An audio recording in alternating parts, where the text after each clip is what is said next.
Hello YouTube. Hey, I wanted to make this video because I searched and searched and searched lots of different things, found tons of good information on doing a 52-inch spring swap on these old Chevy trucks.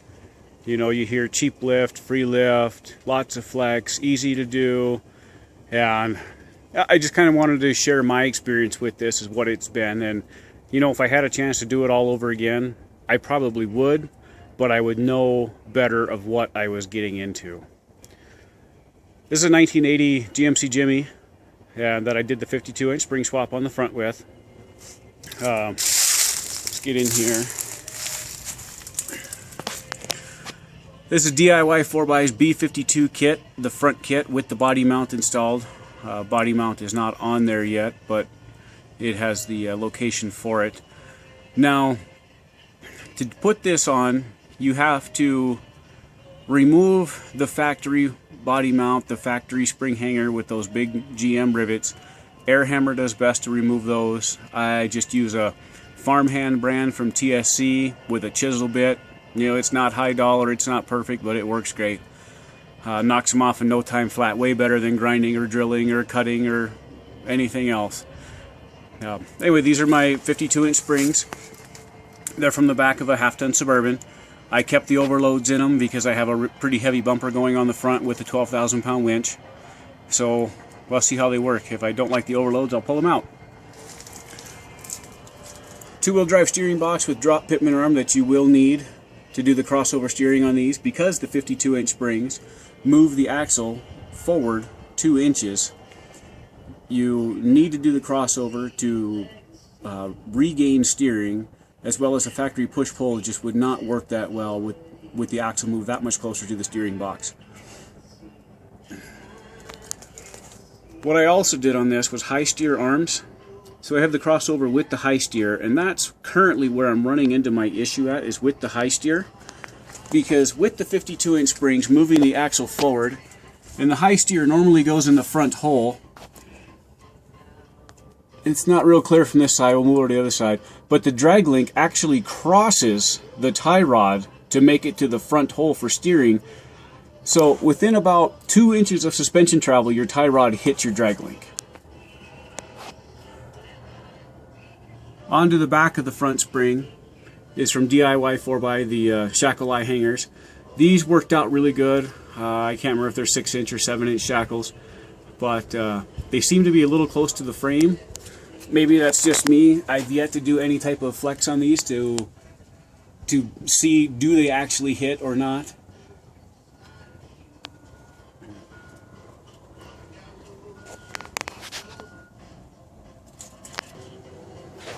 Onto the passenger side here, you get a little better view of what happens with the crossover steering.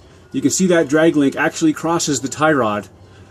So my options are to put the drag link in the back hole and move the tie rod to the front hole. That's the way I first had it set up. Was told it wasn't right, so I moved it, and not liking what I got here. In the front hole, I imagine it gives a little extra leverage on the steering, which makes the steering a little easier, a little better to control. I really don't know. But just be aware of that. If you're doing this swap, these are some of the issues that you're going to run into. So my other option would be to keep the low steer on the knuckles in the factory location, or I probably should have bought the arms that have the steering on the back side of the axle. But then on the back side of the axle, there's a concern that I might run into my oil pan or my transmission lines or things like that. Granted, those can be moved, but it's just something else you got to do. This side is the same with the B52 front hangers, as well as the shackle eye hangers from DIY 4x. Now on the front, things are looking good. Nothing's really too close to anything, but like I said, there are some steering issues you're going to run into doing this swap. It's not as cheap and easy as it sounds like. You're replacing your steering box, you're buying the high steer arms, you're buying the DOM tubing, which is not cheap. This is all quarter wall, 1-inch ID DOM tubing. You have spring hangers. I'll show you a picture of the factory spring hanger. You'll hear, oh, just cut the rivets off and move it to the forward holes. That doesn't seem to work out so well either. I mean, if you got a trail-only truck, maybe, but this thing is being put together for a street-driven truck, something that can tow my camper with. I've got 4 kids and a wife that, you know, I want it to be comfortable and safe and everybody to feel secure and be able to get in it at any time and go anywhere in it. On to the back. Shackle flip. Everybody says do a shackle flip. Cheap, easy, practically free if you use your own stuff. Well, I decided not to because I've seen too many bad hack jobs and even done some bad hack jobs myself. So again, this is from Kurt at DIY 4x. Really great shackle hanger.